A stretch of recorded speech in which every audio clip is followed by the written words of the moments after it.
பாஜக தலைமையில் மற்றும் பலர். சொன்னேன்ல, திரும்ப தொடுவா, அப்ப இறங்குறேன். திரும்ப தொட்டுட்டான், இறங்குற. எதையுமே செய்யாம திரைப்படத்தில் இருக்க வரைக்கும் சம்பாதிச்சீங்க. விட்டுட்டு வந்தீங்க, நான் பல்லாயிரக்கணக்கு கோடி விட்டு வந்தீங்க. யாருக்கா விட்டு வந்தீங்க? இந்த ஆட்சி எழுத்து கூட பேச முடியல. அது வரைக்கும் திரைப்படத்தில் நடிச்சுட்டு தான் இருந்தாரு. இப்பதான் வெளியே வந்திருக்கிறாரு. நான் இந்த பொது நாளைக்கு 1974 வந்தேன். 51 ஆண்டு காலம் ஆகிப்போச்சு. 51 ஆண்டு காலம் மக்களுடைய பிரச்சனையை நாங்கள் அனுபவ ரீதியாக தெரிஞ்சிருக்கோம். இன்னைக்கு 41 உயிர்கள் இருந்தது அவருடைய பேச்சை கேட்பதற்காக அந்த போட்டு என்ன பண்ணிருக்காங்க? அந்த ஆது கூட உங்களால சொல்ல முடியலையே. இவரை கட்சி நடத்தி என்ன செய்ய போறீங்க? டபுக்கு டபுக்கு டபுக்குன்னு மேல வந்துடுறானுங்க. அன்பை பத்தி உனக்கு என்னடா தெரியும்?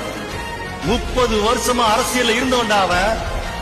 அவனுக்கு பின்னால ஒரு பெரிய கூட்டமே இருக்கு தெரியுமா?